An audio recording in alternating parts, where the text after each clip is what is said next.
자, 수험생 여러분, 한 주 동안 안녕하셨습니까? 어떻게 도움이 좀 되시는지 모르겠습니다. 벌써 우리가 5주 차인데요. 아무튼 여러분 반복해서 한번 정리를 해두시기 바랍니다. 자, 오늘은 슈페업하고 중개계약, 그다음에 거래정보망, 아주 중요한 금지행위.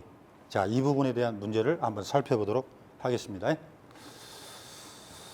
자, 먼저 1번 문제가 슈업에 관한 설명으로 옳은 것은 그랬네요. 옳은 것은. 자, 슈업 신고는 원칙적으로 슈업 개시 후, 슈업 종료 전에 해야 된다. 바로 틀렸죠.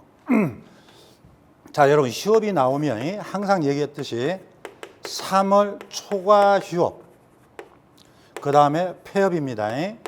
그 다음에 재개, 그 다음에 슈업 중에 슈업기간 연장, 변경, 이 네 가지를 꼭 기억하세요. 다시 한번 3월 초과 휴업이나 폐업이나 휴업 중에 영업을 재개하거나 휴업 중에 휴업기간을 연장하는 걸 변경이라고 그래요. 그러면 이 네 가지는 모두 다 사전 미리 신고하라고 그랬죠.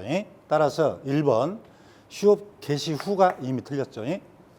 자, 2번 질병으로 인한 요양 등 부득이한 사유가 없는 한 휴업은 3개월을 초과할 수 없다. 바로 틀렸습니다. 자, 여러분들이 휴업이라는 문제가 나오면 항상 제가 말씀드린 대로 숫자를 꼭 기억하세요. 휴업이라는 문제가 나오면 3개월하고 6개월을 딱 떠올려야 돼. 여러분 시험장에 가서도. 왜냐하면은 우리 휴업은 3개월 이하는 신고할 필요가 없어요. 3개월을 넘을 때 초과, 이때부터 휴업 신고 의무가 발생하는 거예요. 그러면 우리 법은 뭐라고 돼 있냐? 신고만 하면 아무 이유 없이, 즉 부득이한 사유 없이도 6개월까지는 해주는 거예요.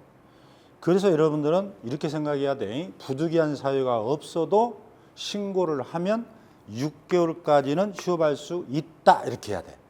그 다음에 부득이한 사유 이 말이 나오면요, 어쩔 수 없다는 거죠. 지금 요양, 질병, 아팠다는 거죠. 치약, 이병, 군대 갔다는 거죠. 그러면 이때는 원하는 만큼 해주는 거예요. 따라서 부득이한 사유 나오면 6개월을 초과해서도 휴업을 할 수 있다고, 부득이한 사유가 없으면 6개월까지만 해준다는 뜻이에요. 따라서 여기 요양 등 부득이한 사유가 없다고 돼 있잖아. 그러면 최장 6개월까지 해준다는 것이니까 6개월까지 해준다는 거니까 틀렸잖아요. 문장이. 3월을 초과할 수 없다. 자, 틀렸죠. 자, 3번 부동산 중개업의 재개, 휴업기간 변경은 여러분 연장이요. 전자문서에 의한 방법으로 할 수 없다. 바로 틀렸죠. 자, 이것도 간단해요. 여러분들이 3개월 초과 휴업하고 폐업, 이 경우는 신고할 때 반드시 뭘 첨부해야 돼요? 등록증을 첨부해야 되죠. 이 등록증을 시군구청장이 등록관청에 들고 가야 돼. 들고 가야 되니까 여기는 방문만 허용되고 인터넷인 전자문서는 신고가 안 되는 것이에요. 그러나 휴업 중에 영업을 재개하겠다. 휴업 중이에요, 지금. 휴업 중에 휴업기간을 연장하겠다. 변경하뇨. 그러면 이미 이자들은 휴업 중에 있잖아. 그러니까 등록증이 사무소에 없잖아요. 이 등록증을 첨부할 수가 없어. 그래서 미리 신고만 해주라는 건데, 그래서 여기는 첨부하는 서류가 없기 때문에 내가 시간이 있으면 방문해서 할 수도 있고, 시간 없으면 인터넷으로 전자문서로도 할 수 있다 이 말이죠. 자, 그래서 여러분들 이것은 시험 지문에 꼭 나와요. 다시 얘기합니다. 처음에 3월 초과 휴업이나 폐업은 등록증을 가지고 가야 되기 때문에 방문만 허용되고, 휴업 중에 있기 때문에 재개나 변경은 등록증이 없다 지금. 고로 신고만 하기 때문에 방문 전자가 다 가능합니다. 따라서 3번은 틀린 것이에요. 자, 4번 중개사무소 재개네, 재개. 휴업 중에 영업을 재개한다는 거예요. 그러면 등록관청은 반납받은 등록증을 7일 이내에 반환해야 된다. 바로 틀렸어요. 자, 여러분들이 휴업 중에 있다가 내가 중개업을 이제 하려고 그래. 그러면 아까 3월 초가 휴업 신고 때 이미 등록증을 등록관청에 내버렸잖아. 그러면 그걸 찾아와야 돼요, 이제. 그러면 내가 재개 신고를 했어요. 그러면 등록관청에서는 어떻게 해야 될까? 개업공인중개사 영업에 지장을 주면 안 되잖아. 그래서 등록증은 항상 즉시 줘야 돼, 즉시.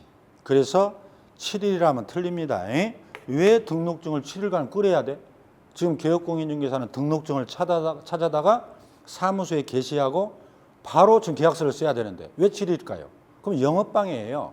그래서 등록증은 언제 주냐 하면 즉시, 절대 속아서는 안 되겠죠? 틀렸고. 5번. 개업공인중개사가 사무소 등록 후 3개월을 초과하여 업무를 개시하지 않을 경우 미리 휴업 신고를 해야 된다. 이건 맞죠? 자, 우리가 지난주에 이런 문제 나갔었죠. 처음에 등록한 개공은 늦어도 3개월 이내에는 영업을 개시해야 된다고 그랬잖아. 바로 그것이 바로 이 휴업 규정 때문에 그래요. 그래서 등록해놓고 내가 아파버렸다. 병원에 있다. 지금 영업을 개시도 못했다. 그럼 3개월까지는 상관없어요. 근데 내가 아파서 3개월 이내에는 퇴원을 못할 것 같아. 그러면 휴업 신고를 하면은 처벌을 안 받는다는 뜻이에요. 그래서 답은 5번이 됩니다. 자, 휴업은 한 문제로도 딱 정리를 할 수 있기 때문에 이것을 잘 정리해 두시기 바랍니다. 자, 이번에는 중개계약으로 가겠어요. 여러분들이 이번 33회 때 일반 중개, 전속 중개가 3문제나 나왔죠. 내년에는 안 나올 가능성이 높죠, 이제. 그러나 이 중개계약의 개념은 여러분들이 잘 기억해야 돼요. 여러분들이 이 개념을 정리가 안 되잖아요. 그러면 문제를 풀 때마다 헷갈리는 거예요. 풀 때마다. 그래서 저는 항상 이해를 전제로 하고 그 다음에 문제를 풀으라는 거예요. 앞자만 따서는 절대 고득점이 안 돼요. 여러분 시험장 가보면 아실 건데. 자, A라는 매도자입니다. 이자가 와서 사장님 내 집을 6억에 팔아주세요 그랬어. 민법. 청약이네. 그러면 개업공인중개사가 팔아드릴게요. 승낙이네. 이게 여러분 민법에서 공부한 계약이에요. 계약. 여러분 단독행위는 혼자 할 수도 있지만 계약은 두 사람이 한다니까요. 그래서 이 두 사람이 물건을 팔아주겠다. 계약이라고 하는 거예요. 이게 이제 법률행위죠. 민법으로 따지면. 그럼 계약 당사자가 누구죠? 이걸 시험에 묻지. 개업공인 중개사잖아. 그래서 우리는 여기서 중개란 말을 중개업자에서 따온 거예요. 그리고 매도 의뢰인이잖아. 그래서 여기에 의뢰인이란 말이 들어가야 돼, 원래는. 그래서 우리가 중개 의뢰 계약이다 이렇게 얘기해야 돼. 왜냐? 여러분 매매 계약이 뭐죠? 매도자와 매수자를 앞자를 따서 매매라고 하는 거예요. 두 사람이니까. 임대차가 뭐예요? 임대인하고 임차인하고 둘이 계약했다는 거 아니야. 그래서 여기서 임대인, 임차인을 따서 임대차 그러는 거예요. 그러면 우리도 두 사람이 계약했으니까 중개업자에서 중개를 따고 의뢰인에서 의뢰를 따는 거예요. 그래서 우리는 이게 중개 의뢰 계약인데 통상은 그냥 중개 계약 이렇게 합니다. 의뢰인은 숨겨버린 거지. 여러분들은 꼭 여기 의뢰인이 있다는 걸 아셔야 돼. 그래서 우리가 여기를 중개 계약 이렇게 얘기를 합니다. 그 다음에 그러면 여러분들이 이제 또 생각을 해봐요. 우리 동네에 개업공인중개사가 여러 명이 있어. 여러 명이. 여러분 눈만 돌리면 동네에 많잖아. 그럼 내가 물건을 한 사람에게만 팔아달라고 의뢰하면 전속이라고 하는 거고. 내가 동네를 쓸고 다니면서 개업공인중개사마다 물건을 다 줘. 다수의 개공에게 내놓는 것을 우리는 일반 중개라고 그래요. 왜 일반이냐? 이름도. 우리 국민이 일반적으로 이렇게 다수에게 내놓더라. 그래서 우리는 일반 중개, 특정한 한 사람에게만 내놓는 걸 전속 그런다고 그랬죠. 그래서 이 중개계약에 대해서 꼭 개념을 먼저 아셔야 돼. 그리고 매수자하고도 똑같아요. 집을 사주세요. 알았다. 방을 얻어주세요. 알았다. 여기도 중개계약이에요. 그래서 일반 중개, 전속 중개는 시험에 자주 나왔었단 말이죠. 자, 특징 우리가 자세히 봤어요. 1번. 틀린 걸 찾으라고 그랬죠. 일반 중개 계약서, 전속 중개 계약서, 서식은 모두 별지 서식으로 정해져 있다. 맞죠? 자, 여러분 서식이 나오면 항상 국토교통부 장관이 서식을 만듭니다. 그 현재 장관이 서식을 만들어 놨냐 안 만들어 놨냐 여러 번 물었어요. 서식이 만들어져 있고 이런 필수서에도 제가 다 넣어놨어. 올해도 이게 시험에 나왔잖아요. 두 번째, 2번. 일반 중개계약이든 전속 중개계약이든 중개계약이 체결된 경우 그러면 장관이 만든 법정 서식을 꼭 사용해야 한다 하면 바로 틀려버렸네요. 자, 우리가 전속 중개 계약하고 일반 중개 차이점 시험에 많이 나와요. 일반 중개는 서식은 있으나 사용할 의무가 없어요. 하나의 권장사항이에요. 근데 전속 중개는 특정한 개공 한 사람에만 의뢰하기 때문에 근거를 남겨야 되거든요. 그래서 전속은 반드시 사용해야 됩니다. 그래서 2번은 바로 틀렸다는 걸 알 수 있죠. 자, 답이 되겠죠. 틀린 거 찾으라 했으니까. 그 다음에 3번. 일반 중개 계약서의 보존 기간은 기간입니다. 규정한 바 없다. 그렇습니다. 일반 중개 계약을 작성을 했다면 일방에 교부하는 것은 의무예요. 그 다음에 보관도 의무예요. 근데 우리 법은 일반 중개는 몇 년 보관입니까? 이게 없어요. 주의하셔야 돼. 이것도 시험에 2번 지문으로 나왔어요. 그런데 전속 중개 계약은 몇 년이죠? 3년간 반드시 보존해라. 이게 큰 차이점이야. 맞는 지문. 4번. 특별한 약정이 없는 한 중개 계약의 유효 기간은 3개월이다. 자, 여기서 약정이 우선이고 약정이 없으면 3개월입니다. 이건 일반이나 전속 중개나 공통점이에요. 그러니까 이런 얘기지. 여러분들이 개업공인중개사에 때 가서 사장님 내가 급하니까 내 집을 한 달 내에 팔아주세요. 알았습니다. 그러면 1개월이 우선이란 뜻이에요. 근데 보통은 여러분들 물건 내놓을 때 기간 설정 안 하잖아. 약정 안 하잖아. 빨리만 팔아주세요. 이렇게 나오면 법에서는 3개월로 보겠다. 이건 일반이나 전속이나 공통입니다. 5번. 일반 중개계약과 달리 전속중개를 체결한 개업공인중개사는 의뢰인에게 2주일에 1회, 이것도 잘 기억해야 돼요. 2주일에 1회 업무 처리 상황을 문서로 통지해라. 구두로 하면 안 됩니다. 문서로 해야 돼. 2주에 1회지 1주에 2회 이렇게 해서 여러분들 틀리게 한 적도 있어요. 2주일 옛날 코미디언 있었잖아. 2주일에 1회입니다. 그래서 이 부분도 한 문제로 일반과 전속을 정리해 드렸으니까 반복해서 꼭 정리를 해 두시기 바랍니다. 자, 3번 문제로 가겠어요. 이번에는 부동산 거래 정보망에 대한 내용을 살펴봅니다. 거래 정보망 틀린 것은 그랬죠? 자, 왜 거래 정보망이 전속 중개 바로 뒤에 나올까요? 여러분들, 전속 중개 계약을 체결한 개업 공인중개사는 그 부동산의 정보를 빨리 분석을 해서 공동중개가 될 수 있도록 거래 정보망 또는 일간신문에 7일 이내에 정보를 공개하라고 되어 있잖아. 그래서 이 정보망이 바로 이어서 나오는 것이에요. 그러니까 정보망이라는 것은 컴퓨터 통신망을 이용해서 개업공인중개사들 간의 부동산 정보를 교환하는 시스템이에요. 개업공인중개사 상호 간에. 그래서 이 부분도 꼭 문제에서 출제를 자주 합니다. 자, 1번.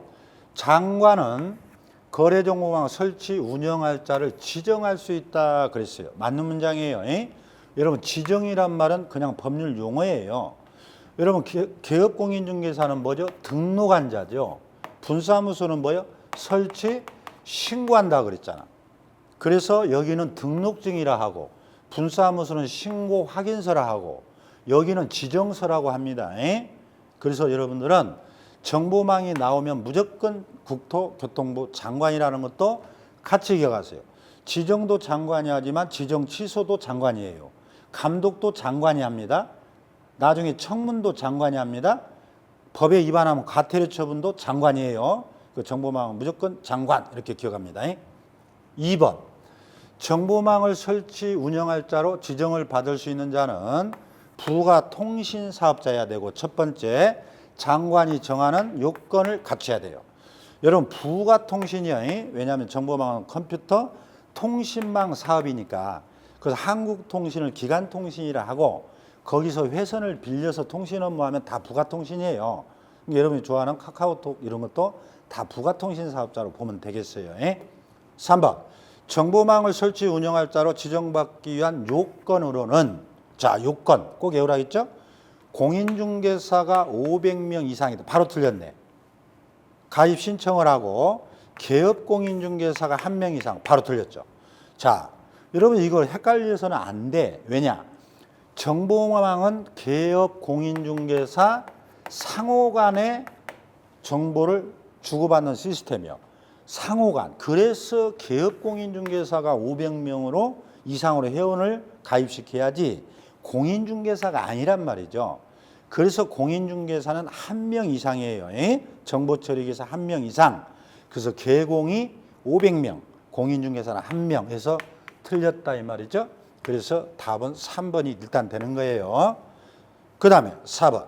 거래정보사업자는 지정받은 날로부터 3개월 이내에 운영규정을 정해서 장관의 승인을 얻어야 된다. 맞는 문장이죠, 지금.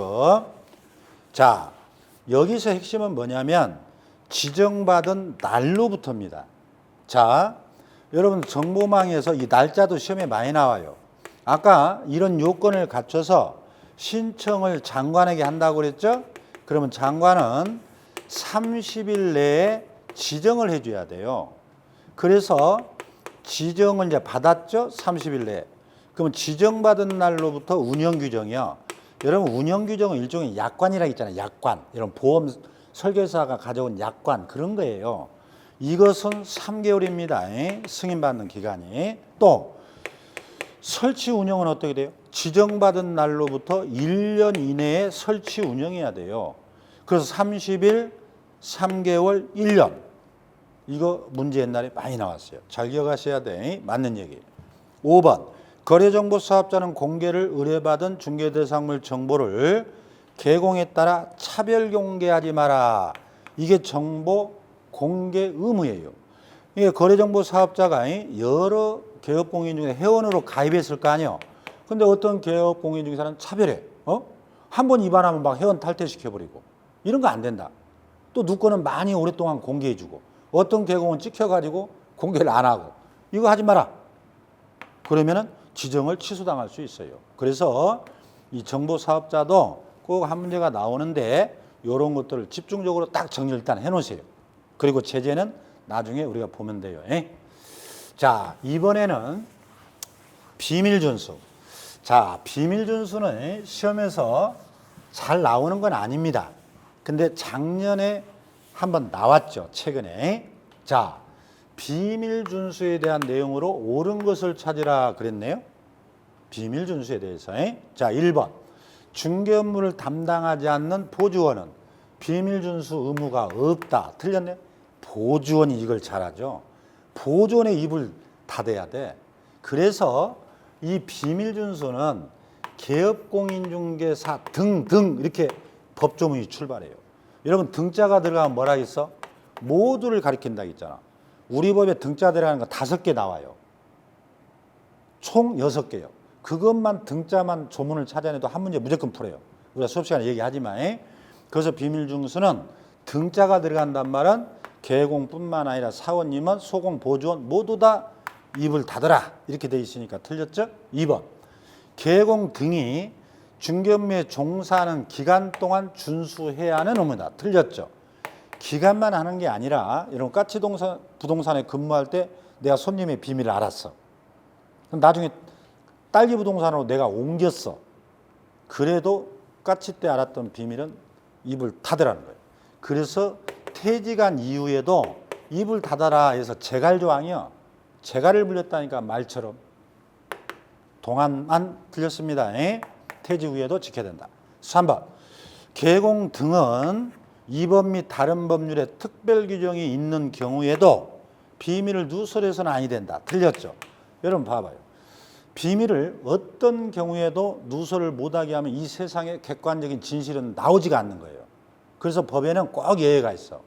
예를 들어서 개업공인중개사가 매매계약을 중개했는데 그게 법적 사건이 돼버렸어요. 그러면 이제 증인으로 개업공인중개사가 법정에 나갈 수도 있잖아. 여러분 증인은 오히려 선서를 시켜요. 그리고 법률과 양심에 따라서 알고 있는 걸 그대로 진술해야 돼. 오히려 허위 진술하면 위증죄로 처벌돼 버려요. 그래서 개공은 진실을 말해도 전혀 처벌되지 않아요. 이때는. 이게 공익이 우선인 거예요. 그래서 특별 규정이 있는 경우, 예를 들어서 증인으로 갔다든지, 예를 국회 청문회장에 청문인으로 나갔다든지, 피청문인으로, 그럴 때는 다 비밀을 말해도 상관없다. 즉 원칙이 지켜라고 그랬지 이런 경우는 예외적으로 말해도 처벌되지 않습니다. 그 틀렸고. 4번. 비밀 준수를 위반한 자에 대해서는 과태료 틀렸어요. 자, 우리가 벌금이냐 과태료냐 이런 걸 묻는데 이런 것은 나중에 여러분이 한꺼번에 해버리면 돼. 지금 비밀은 뭐예요? 이 사람이 있다고 봐봐 이렇게. 사람. 지금 이불 갖다 꾸며버렸잖아. 꾸며버렸어. 오바로코를 쳐버렸어. 이 일자처럼 안 보여요? 그 여러분 비밀 나오면 1-1이에요 이렇게. 우리는 3-3 아니면 1-1 둘 중에 하나인데 이불 꾸몄다 1-1로. 그래서 과태료가 아니라 1년 이하 징역 또는 1,000만 원 이하 벌금입니다. 틀렸고. 5번. 비밀준수 위반은 피해자가 처벌을 원하지 않는다. 처벌할 수 없는 반의사 불벌죄다. 이 말은 피해자의 의사에 반해서 벌하지 마라 이 뜻이에요. 그래서 이게 이제 답이죠. 우리는 2번 나왔어요. 자, 봐봐요. 여러분 우리 법은 3-3, 1-1 두 가지가 있다니까. 근데요, 여러분 원래 형법에 가면은 피해자가 처벌을 원하지 않아도 사회적 범죄는 다 처벌하게 돼 있어요. 절도, 사기, 강도, 배임. 피해자가 처벌하지 말아요. 다 돈 받았다고. 다 처벌합니다. 다만 처벌을 약하게 하는 거예요. 우리도 3-3 직접거래, 쌍방대리, 막 투기조장. 여러분 다 처벌해요. 이중등록, 이중소속. 근데 피해자가 처벌을 원치 않아도 다 처벌하게 돼 있어. 근데 우리 법이 유일하게 개인적 법이에요. 비밀 침해당한 피해자가 그냥 처벌하지 마세요 하면은 처벌할 수 없는 문제가 딱 하나 있어. 그게 이 비밀준수예요. 비밀준수. 그러니까 나머지 3-3, 1-1은 처벌을 원하지 않아도 다 처벌해버린다. 이렇게 생각하고 유일하게 비밀준수가 반의사 불벌죄라서 최근에 시험에 2번 낸 거예요. 그러니까 여러분 나머지 이중등록, 이중소속, 직접거래, 쌍방대리 나오면 뭐요? 무조건 처벌해야 된다고 해야 돼. 오로지 이거 하나뿐이다. 이것만 아세요. 자, 정리하시면. 자, 그 다음에 5번 문제로 갑니다. 이번에는 아주 중요한 매년 출제가 되는 금지 행위에 대해서 살펴봅니다. 금지 행위. 여러분들 금지 행위도 문제 있는 것만 외워서는 안 돼요. 우리는 개업 공인중개사 등의 금지 행위다 봐요. 여기도 등자가 들어가네. 금방 비밀준수무도 등자 들어간다 있잖아. 그러니까 금지 행위도 모두가 다 금지된다는 거예요. 그 말은 뭐예요? 개업공인중개사뿐만 아니라 소속공인중개사, 보조원, 사원, 임원들 전부 다 금지시킵니다. 그걸 꼭 전제하고. 1번. 개업공인중개사는 건축물의 매매를 업으로 하지 마라 그랬어요. 이거 시험에 많이 나와요. 1번. 여러분들 매매를 업으로 하지 마란 말이 뭔 말이라고? 계속 반복적 영리 목적으로 하는 걸 금지하는 거예요. 아니 우리는 중개업을 하는 사람이잖아. 중개업. 매도자가 오면 매수자를 소개하고 임대인이 오면 임차인을 소개하는 중개업을 해야 되는데 이건 안 하고 개업공인중개사가 집만 나오면 자기가 사는 거예요. 그 작년에 5채를 샀다 팔았다 해가지고 5억을 벌어버렸대. 이런 건 처벌하겠다는 거예요. 너는 중개업을 해야 돼. 그 다음에 또 하나. 우리는 건축물만 매매업이 안 되는 게 아니에요. 꼭 기억하세요. 중개 대상물 매매업은 금지돼요. 그럼 여러분 중개 대상물 이미 다 외웠잖아. 뭐지? 토지, 건축물, 정착물, 토건정, 입공강 그랬잖아. 임목, 공장재단, 광업재단. 토건정, 입공강 딱 외워버리세요. 이것은 전부 다 매매업하면 처벌돼요. 자, 토지 매매업 처벌된다니까요. 건축물 매매업 처벌된다니까. 정착물 매매업 처벌된다니까. 임목 매매업 다 금지돼요. 공장재단 매매업. 10문제 풀었네. 여러분 한 문제를 10문제 풀듯이 정리를 해나가야 됩니다. 그래서 맞는 얘기. 2번. 개업공인중개사는 부동산 거래에서 쌍방대리를 해서는 안 된다. 그렇죠? 이런 민법에서 쌍방대리 하셨죠? A라는 매도자, B라는 매수자. 이 두 사람을 동시에 대리한다는 거죠. 양쪽에서 대리권을 받아서 여러분 혼자서 계약서를 쓰는 걸 말해요. 그러면 어느 한쪽을 유리하게 할 우려가 있잖아. 그래서 쌍방을 동시에 대리해서 혼자 계약서 쓰는 건 안 된다 이 뜻인데 여기서 주의해야지. 그러면 쌍방 대리가 아니라 매도자로부터만 대리권을 받았어요. 매도자로부터만. 그 매수자는 본인이 왔어. 이건 전혀 상관없어요. 그래서 이런 매도자나 매수자 한쪽만 대리하는 일방 대리는 금지 행위가 아니다. 꼭 기억하세요. 3번. 개공은 사례비 명목으로 우리 법의 보수 또는 실비를 초과하여 금품입니다. 돈과 물건으로 받아서도 안 됩니다. 어떠한 명목으로도 안 되기 때문에 설령 매도자나 매수자가 사장님 내 물건 빨리 처리해주면 내가 수수료 2배 줄게요. 합의를 했어. 합의를 2배 받기로. 그래도 안 됩니다. 그래서 우리는 어떠한 명목으로도 초과받아서는 안 된다. 돈으로 받아도 안 되고 물건으로 받아도 안 된다. 이렇게 정리를 하셔야 돼. 4번.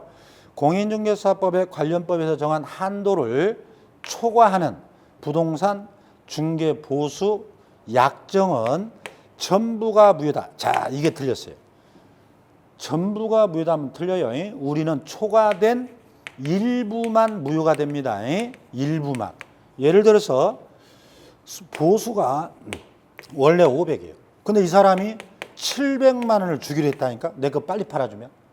그러면 700 전부가 무효냐? 그게 아니라고요. 우리는 초과된 200만 무효가 됩니다. 그리고 만약에 실제로 700을 받아버렸다면 우리 판례는 뭐라고 그래요? 초과된 200만 원만 부당이득으로 돌려주라 그랬단 말이에요. 그래서 우리는 전부 무효라 하면 틀려. 여러분 이게 왜 헷갈린 줄 아세요? 민법에 가면 이게 나오죠. 민법에 가면 뭐라고 나와? 법률행위의 일부 무효는 뭐라고 그래요? 전부 무효라고 공부했잖아. 그게 아니에요. 우리 2차 과목은 수수료는 전부 무효가 아니라 일부 초과된 것만 무효입니다. 자, 5번. 의뢰인과 직접 중개대상물을 거래하는 것은 자, 금지가 된다. 그래서 직접 거래는 안 된다고 그랬잖아. 여러분 직접 거래 문제를 풀 때는 어떻게 해야 돼? 항상 의뢰인을 찾아요. 나한테 집을 팔아주세요. 집을 사주세요. 이것을 의뢰인과 거래하면 직접 거래로서 3년 이하 징역 3천만 원 이하 벌금으로 처벌된다고 그랬죠. 그 답은 4번 전부 무효가 틀리고 나머지는 그대로 정리를 합니다. 자, 그 다음에 마지막 문제로서 금지행위 한 문제를 더 보겠어요. 왜냐하면 금지행위는 매우 중요하고 시험에서 매년 출제가 되기 때문에 그래요. 자, 1번. 여기도 지금 금지행위 중에 해당되지 않는 것 그랬네. 해당되지 않는 것. 자, 1번. 토지 건축물의 매매업. 아까 그랬잖아. 매매업 금지된다고. 무엇이? 중개 대상물이라고 외워야 한다니까. 그 중개 대상물에는 토건정, 입공강 외워야지. 그럼 어떤 문제 보면 임목 매매업 금지된다. 이렇게 나와버려. 맞잖아. 중개 대상물은 다 매매업이 안 되니까. 그래서 금지행위에 해당된다. 2번. 의뢰인이 부동산을 단기 전매하여 세금을 탈세한다는 뜻이에요. 알고도 개공이 동조해가지고 전매, 중개해버리네. 이건 투기 조장행위라고 그랬죠. 자, 여러분들이 민법 물권법에 가면 중간생략 미등기 전매를 공부할 것이에요. A가 B에게 매매를 합니다. 그리고 B가 또 C에게 매매를 합니다. 그럼 보세요. 여러분 공시법이 이제 부동산 등기법에 가면 매매 계약을 체결한 자는 반드시 자기 앞으로 등기를 하게 돼 있어요. 근데 이 B가 투기꾼이거든. 내 앞으로 등기하려면 여러분 세법으로 가봐. 취득세 내야 돼. 농특세, 지방교육세 내야 돼. 그럼 세금 뜯겨요. 또 1억에 찍었다가 1억 5천에 팔았어. 차익이 5천 남았네. 근데 또 양도소득세를 물어야 되잖아 또. 세법에 가면 기본공제 250만 원하고 보유기간에 따라서 여러분들 양도세 물려버려. 그러니까 이 사람이 취득세 뜯기고 양도세 뜯기니까 투기꾼은 중간생략 미등기 전매를 하는 것이 이거예요 지금. 근데 여기에 갑이라는 계공이 동조했다고 돼 있잖아. 얘도 얼마 얻어먹기로 하는 거지. 야, 너 얘한테 1억에 찍어. 내가 손님 1억 5천에 살 사람 소개할게. 그 너는 빠져. 이런 것을 중간생략 미등기 전매에 가담한 것은 당연히 투기 조장행위에 해당됩니다. 잘 기억하세요. 그 다음에 3번 공인중개사가 매도 의뢰인하고 짜고, 이건 판례지문이에요. 이건 개업공인중개사를 말한 거고, 짜고 매도 가격을 숨깁니다. 매도자는 5억에 팔아달라고 했어요. 근데 개업공인중개사 무척 높은 가격으로 매수자에게 그 부동산을 매도하고 차액을 취득해버리네. 옛날 얘기죠.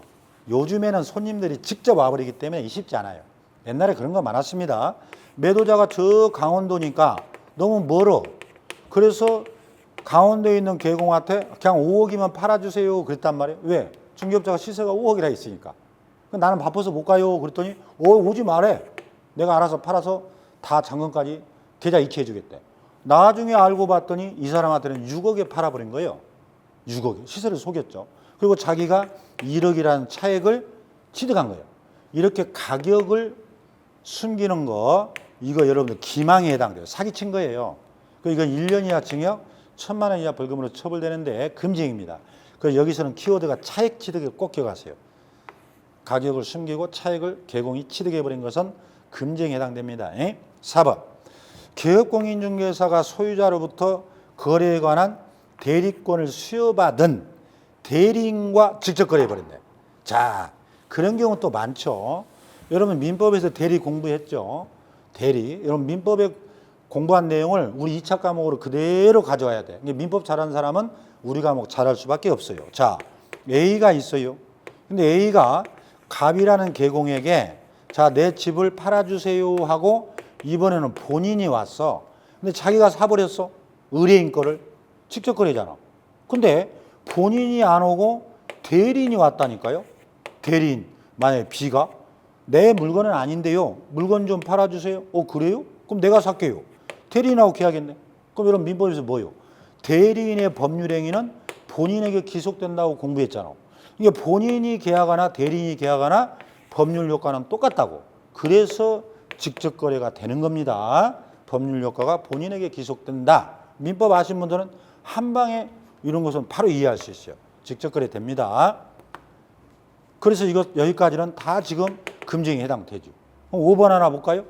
매도인으로부터 매도 중개 의뢰받은 개업공인중개사 의뢰 중개로 X 부동산을 매수한 계공갑. 그러니까 개업공인중개사가 지금 부동산을 하나 샀잖아요. 근데 뭐요? 의뢰 중개로 얘가 샀잖아 지금. 그러니까 계공의 중개로 샀으니까 우리는 직접 거래가 안 된다고 그랬죠. 그 다음에 매수를 의뢰받은 다른 계공 병의 중개로 이번에는 그 부동산을 매도를 합니다. 그러니까 또 다른 계공을 통해서 얘는 매매를 했죠. 그러니까 다른 계공을 통해서 이 갑은 이 계공을 통해서 샀으니까 직접 거래 안 되고, 산 부동산을 또 계공 병을 통해서 또 매도를 했으니까 또 상관없지. 그래서요, 계공은 자기 물건을 팔 때나 살 때 직접 의뢰인하고 거래하면 다 처벌돼요. 그러면 내가 내 부동산을 팔려면 내 손님한테 하면 안 돼. 다른 계공을 중개로 사고 다른 계공의 중개로 매매를 해야 직접 거래 안 된다는 게 판례예요. 그래서 답은 5번이 됩니다. 여러분들 이거 말고도 우리 금쟁이에 대한 그 출제 문제들은 난이도가 굉장히 높은 것도 많아요. 그러니까 여러분들 시중에 돌아다니는 아주 쉬운 것들 답만 외워서는 절대 좋은 결과를 얻을 수가 없어요. 그래서 올해는 난이도가 높게 출제될 게 예상되기 때문에 하나하나 꼼꼼하게 반복해서 정리를 해 두시기 바랍니다. 오늘 5주차 강의는 여기까지 하겠어요. 자, 감사합니다.